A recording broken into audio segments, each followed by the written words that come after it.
To make an outbound call through the Unity client, you have a couple of options. So we can click on the dial pad here and we can type in a number and press the dial button.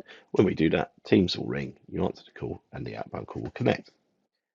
But an easier way to do that's fine. Obviously, if you know the person's number that you want to dial without having to look it up, you can do that. Also, if you've copied the number when it's in your call logs list, like I showed in the call logs tab, you could copy and paste it into here and dial the number. An easy way to obviously dial anybody is to find the number in your directory. Probably the easiest way to do it. Click on it here, and we're going to call the extension. The Teams window pops up here. You press the answer button. Teams will ring out, and your call is connected. You could use some of the options here within the call window, but if you're using Unity, it makes sense to come back to the Unity application and use that as your driving application. So I can end the call quite simply by clicking release.